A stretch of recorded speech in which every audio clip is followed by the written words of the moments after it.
PCC అధ్యక్షురాలు షర్మిల ఈ నెల 26వ తేదీన తిరువూరు విచ్చేస్తున్నట్లు ఇండియా కూటమి తిరువూరు అసెంబ్లీ నియోజకవర్గ అభ్యర్థి తాంతియా కుమారి తెలిపారు. శనివారం తిరువూరు కాంగ్రెస్ కార్యాలయంలో కూటమి ప్రతినిధులతో సమావేశాన్ని ఏర్పాటు చేసిన సందర్భంగా ఆమె మాట్లాడుతూ 26న షర్మిల ఎన్నికల ప్రచారం నిమిత్తం వస్తున్నందున జన సమీకరణలో ప్రతి ఒక్కరూ సహకరించాలని కోరారు.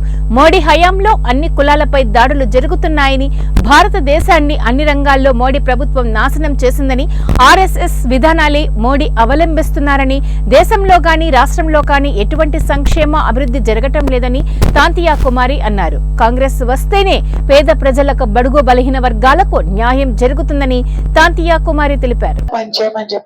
ప్రతి గడప తొక్కమని చెప్పారు, ప్రతి తలుపు తట్టమని చెప్పారు. మేమందరం కూడా ఆవిడ ఆశయ సాధనలో ముందుకు వెళ్తాం. ఖచ్చితంగా కాంగ్రెస్ పార్టీ మేము గెలవడానికి పోటీ చేస్తున్నాం.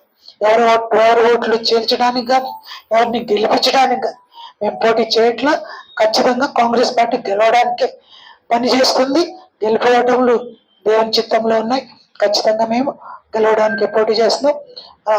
ఆ క్రమంలో మాకు వచ్చే ప్రతి కార్యక్రమాన్ని మీరు జయప్రదం చేయాలని, ప్రజల్లోకి తీసుకెళ్లాలని, అందరు జనాలు కూడా విరివిగా పాల్గొని షర్మిల గారి ప్రోగ్రామ్ కార్యకర్తలందరూ కూడా